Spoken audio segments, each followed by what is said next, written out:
आज press conference घेण्याचा नेमका उद्देश काय आहे, काय अभियान राबवण्यात ते समजलं.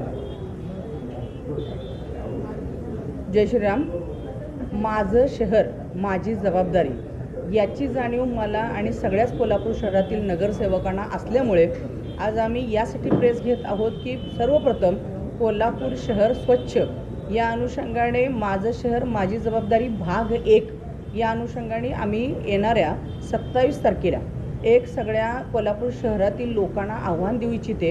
की कोल्हापूर शहर स्वच्छ करण्याच्या दृष्टिकोनातून आम्ही 27 तारखेला सकाळी 7 वाजल्यापासून संध्याकाळपर्यंत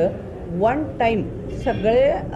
आरोग्य अधिकारी, सगळे आरोग्य कर्मचारी, तसेच काही संघटना ज्याच्यामध्ये रोटरियन्स असतील, जायंट्स क्लब्स असतील, यांच्या अनुषंगाने एक 2000 लोक वन टाईम कोल्हापूर शहराच्या स्वच्छतेसाठी उतरणार असून त्याच्यामध्ये सगळ्यात पहिल्यांदा सगळे फुटपाथ क्लीन केले जातील. फुटपाथवरील सगळं अतिक्रमण काढणं आणि त्या अनुषंगानं स्वच्छ कोल्हापूर हा एक माझा स्वच्छ करण्याचा मानस आहे, ज्याच्यामध्ये सगळे कोल्हापूर शहरातील सगळे मेन रस्ते आपण या भाग 1 मध्ये घेत आहोत आणि त्यानंतरच्या सेकंड भागमध्ये कोल्हापूर अंतर्गत जे काही कोल्हापूर शहरातील स्वच्छता आहे ती केली जाणार आहे. आणि याच मोहिमेमध्ये प्राधान्याने कोल्हापूर शहरातील जे काही डिवायडर्स आहेत ज्याच्यावरती अतिशय विचित्र पद्धतींची व्यवस्था बोगनवेलची आहे ते काढणं आणि त्या ठिकाणी चांगल्या CSRमधून काही अशा कंपन्यांशी टाईप करून त्या ठिकाणी चांगल्या पद्धतीचे सुशोभित हिरवेगार असे